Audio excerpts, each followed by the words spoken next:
Reels வேற reality வேற நீங்களே சொல்லிட்டு இப்ப நீங்க விடுறது அம்பட்டும் ரீல்ஸ் தான். அதுல எல்லாம் பாதியில அருந்தும் போயிடுச்சு. அப்படி அருந்து போன ரீல்ஸ் எல்லாம் கொஞ்சம் என்னன்னு பாப்போமா? கேஸ் சிலிண்டருக்கு மானியமா 100 ரூபாய் தரேன்னு சொன்னீங்களே, தந்தீங்களா? 1000 ரூபாய் ஒருத்தர் விடாம எல்லா பெண்களுக்கும் தருவேன்னு சொன்னீங்களே, தந்தீங்களா? டீசல் விலையில மீதி இருக்கிற 3 ரூபாய் குறைப்பேன்னு சொன்னீங்களே, குறைச்சிங்களா? நீட்டு தேர்வை ரத்து செய்வோம்னு சொன்னீங்களே, ரத்து செஞ்சீங்களா? கல்வி கடனை ரத்து செய்வோம்னு சொன்னீங்களே, ரத்து செஞ்சீங்களா? வருஷத்துக்கு 10 லட்சம் பட்டதாரிகளுக்கு வேலை தருவேன்னு சொன்ன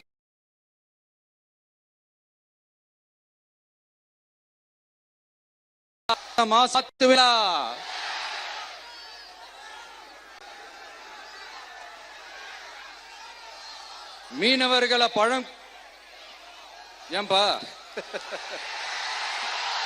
மீனவர்களை பழங்குடியின பட்டியல சேர்ப்போம்னு சொன்னீங்களே, சேர்த்தீங்களா? மீனவர்களுக்கு 2 லட்சம் வீடுகள் கட்டித்தரப்படும் சொன்னீங்களே, கட்டி தந்தீங்களா? அனைத்து மீனவ கிராமங்களிலும் மீன் உலர்த்தும் தளம் அமைக்கப்படும் சொன்னீங்களே, அமைச்சு கொடுத்தீங்களா? நெசவாளர்களுக்கு கூட்டுறவு சங்கத்துல கொடுக்கிற கடனுக்கு வட்டி 12% இருந்து 8% குறைக்கப்படும் சொன்னீங்களே, குறைச்சிங்களா? ஆட்டோ ஓட்டுறவங்களுக்கு சொந்த ஆட்டோ வாங்க 10,000 மானியம் வழங்குவோம்னு சொன்னீங்களே, வழங்குனீங்களா? அரசு ஊழியர்கள் ஆசிரியர்களுக்கு ஓல்டு பென்ஷன் ஸ்கீம் கொண்டு வருவேன்னு சொன்னீங்களே, கொண்டு வந்தீங்களா? பகுதி நேர ஆசிரியர்களுக்கு பணி நிரந்தரம்னு சொன்னீங்களே, செஞ்சீங்களா? சத்துணவு மற்றும் அங்கன்வாடி பணியாளர்களுக்கு அரசு பணி உறுதின்னு சொன்னீங்களே, செஞ்சீங்களா? முதியோர் உதவித்தொகை 1500 ரூபாய் தருவேன்னு சொன்னீங்களே, தந்தீங்களா?